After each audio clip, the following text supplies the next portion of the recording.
business with her father. Sam does not want to tell her why his pre-law studies did not culminate in a law school attendance. Understandable. Sarah lost her mom about a year ago. She's just starting to come to terms with it and live her own life again. And Sam's like, I kind of want to tell her about Jess, but I can't talk about it. Yeah, it's traumatic. Sarah just hands over the papers that they wanted. Like, Dean was correct. But did she bring them to the restaurant? I think that when Sam says he took her home, and then she gave him the papers, I think. So I think he's like, I'm gonna drive you home, and he dropped off. They didn't kiss goodnight, but she still gave him the papers anyways. That's very generous of her. Maybe she likes taking things slow, too. Maybe, yeah. Dean is really prodding, trying to get Sam to own up to having slept with Sarah when he allegedly just, like, dropped her off to get the papers, and he offers to stick around after the case wraps up so they can go out again. Sam is floored by the thought. Like, he's like, why would we do that? This isn't the first time that Dean's offered to stay somewhere so Sam could get to know a woman better, and every time Sam is just shocked by the idea. I wonder if this is just Dean trying to give Sam what he thinks he can't have. I think it is. I literally think it is. And I think it's what Dean kind of wanted Sam to offer with Cassie. Oh. You're and right. Sam kind of did. To be fair, Sam was kind of like, you know, like he wasn't like pushing them to move on or anything after Cassie, but like Dean has explicitly offered for them to stay after a case twice now, like in 19 episodes, which is a lot considering that Sam literally just lost like someone he loved and hasn't really been open to dating. Like Dean really makes sure to offer that every time. Cassie was so awesome. Cassie was amazing. Yeah, I guess even if Sam doesn't really like the idea, it's kind of nice from Dean's perspective. I would have liked to have seen more of Sarah. So Sam changes the subject and he's found that the painting was owned by all of the murdered families that were in John's journal, and it's been in storage since the murder in the 1970s, which is why no one's gotten murdered since then. Smash cut to them breaking into the auction house and burning the painting, which the finish mark was like 14 minutes into the episode, which meant we had like 27 minutes to go. So we know this doesn't work. Yeah, it's a great scene though. I kind of skimmed over the heist scene, but it's a very fun heist scene. There's fun heisty music and they're jumping over fences. It's really fun. There's not like, it's really just them burning the painting and it's like, okay, we're only 14 minutes in and there's 27 minutes left. Like this obviously doesn't work. Do we see them like deal with the alarms and everything? I think so, yeah. Good, because there's got to be alarms. There was definitely jumping over the gate. Oh. You would think in such a top place with like all these expensive items that there would be cameras at the gates. But apparently that wasn't a concern. Yeah. I guess also 2006, so I don't know, maybe cameras weren't as common, but this does seem like a very nice place that would definitely have had cameras. Yeah, I mean, I have heard of like actual real life cases where you'd think a place should have amazing security and it doesn't. The idea that you should have... Gardner Museum. Dean has allegedly lost his wallet, possibly when they broke into the auction house. Sarah is there in a black turtleneck. I would get over my lifelong sensory issues with turtlenecks if I looked this good. Wearing one. Sarah could be in all of the Red Taylor's version music videos in this turtleneck and this lipstick. Like, oh, you're right. It literally is like it literally looks like she's on her way to audition to play like Taylor Swift. Dean has magically located his wallet and tells Sarah that they're sticking around for a couple more days. And Sarah's like, oh, we should go out again. And Sam's like, the painting's fine. It's alive and well-ish, you know, for a painting.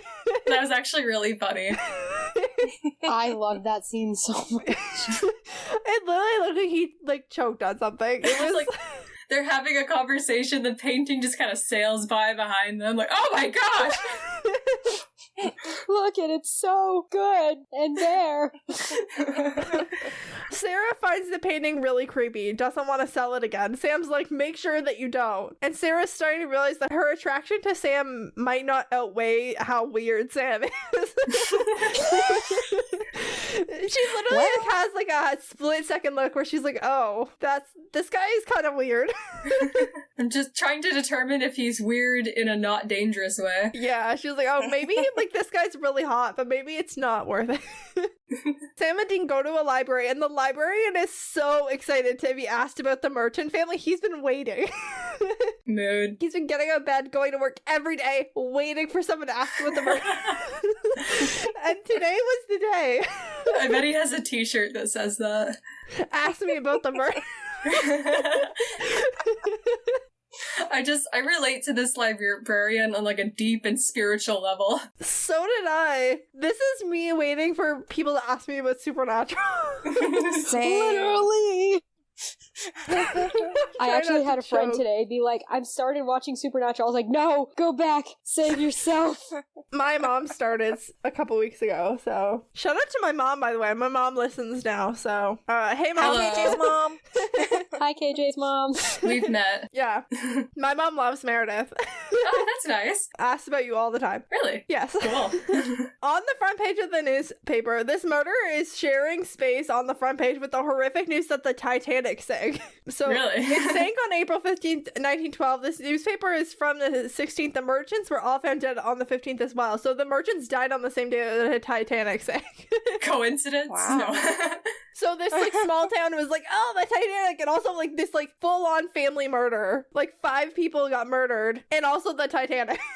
Oh, it's a freaking boat. Oh my gosh, dead people. Like literally, it's like what the merchants got like a third of the front page. They're like, this is breaking news. Like 5 people got murdered, but also like this like worldwide event happened. I mean, when 5 people are like murdered in the dead of night in the town you live in, I'd give it Yeah. a bit of space.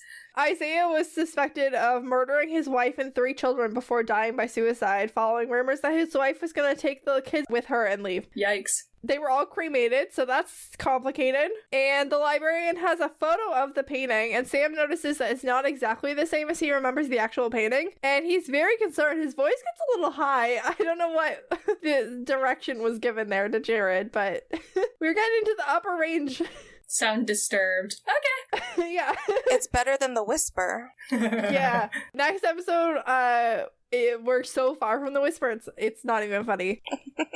Oh The dear. Whisperer is like temporarily retired. Daniel has sold the painting to a family friend, Evelyn, for a lot of money. I don't know why I said money. Money. Like I was Nicki Minaj. Sam makes a Da Vinci Code reference. I am shocked that this show is older than the film adaptation of the Da Vinci Code, but 0% surprised that student Sam found time to read the Da Vinci Code. It is excellent. Sounds like something a nerdy teenage boy would do. To me, like not to be mean to the Da Vinci Code film adaptation, it's a perfectly fine adaptation. But to be honest, like if you asked me when I thought that was made, I would have said mid-90s. So the fact that it was a couple of months after this episode aired shocks me. Let's be real, the 90s didn't really end until like 2007. That is true. This is true. Yeah.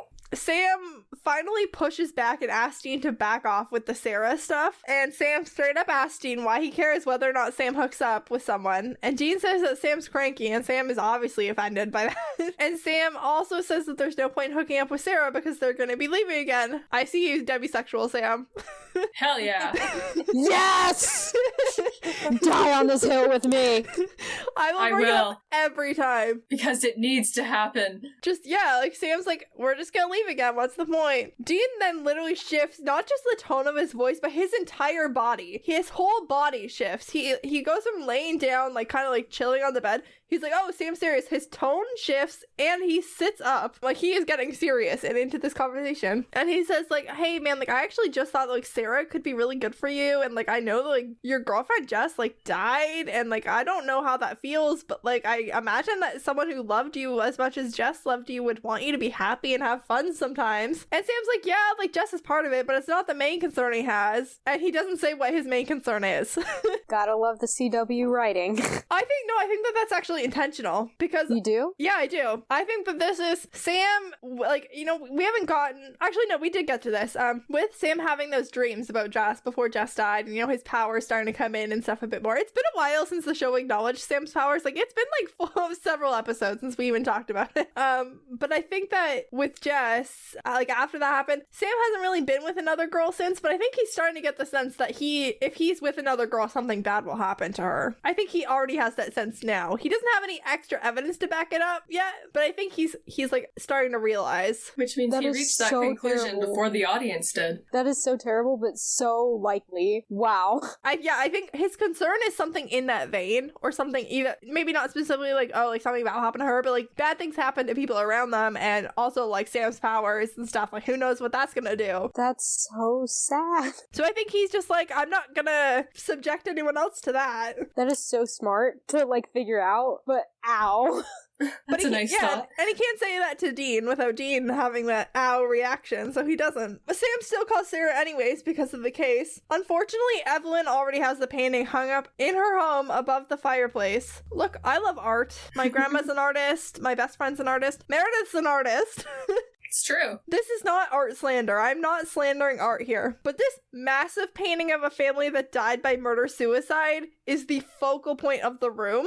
Yeah, I was actually questioning that. Like, this isn't... You didn't know any of these people. Why is this here? But you know that they all died in a horrible murder-suicide.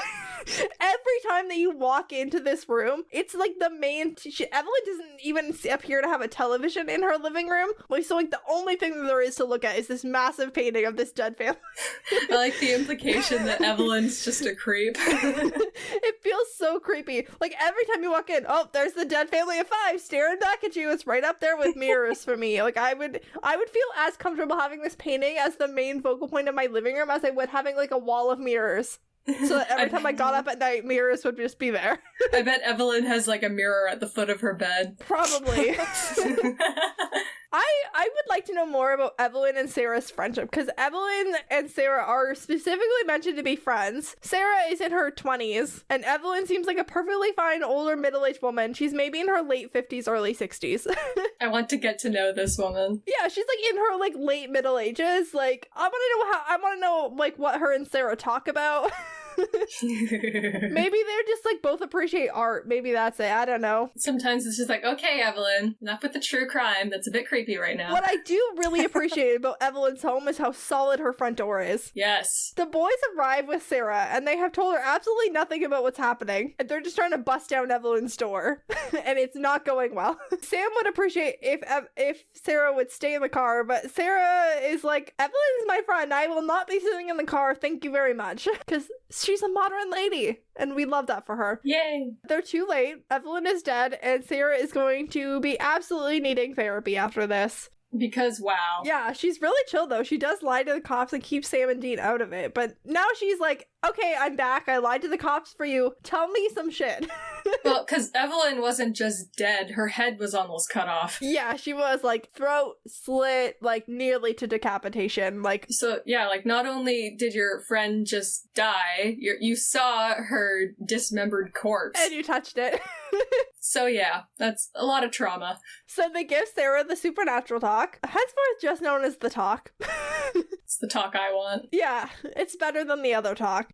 Agreed. She gets on board fast, and she wants to help. I am in love with Sarah. It's okay. Agreed. Her immediate reaction is like, okay, monsters exist. I want to help. Yay! So is Dean, apparently, because he's like, Sam, marry her. Sarah is what I imagine a civilian version of Eileen would be like. This is what Sam's type is. True. Kind of nerdy girls with I will do it myself attitudes who can just roll with the punches. That is the kind of woman that Sam needs. Yep. Sam actually respects women. Yeah, he wants someone who will punch him or tell him he's being stupid or being overprotective. Like, that's what Sam likes in a woman. Oh man, I wish we could have gotten to know Jess a little more. I feel like that's kind of like what Jess was. Like, when Sam was like, I don't want to go for Halloween, Jess is like, we're going out for Halloween and you're gonna like it. I feel like in my head, that's exactly who Jess was. Absolutely. So they go back to the painting and they examine it again. It's changing aspects and they think it might mean something. Dean uses an ashtray as a magnifying glass. I love that, honestly. And he sees that there's a mausoleum in a painting within the painting, with the name Merchant on it. Suspicious. I love that Dean was like, okay, we need to look closer. What can I use? Oh, this ashtray. And it like, that just works.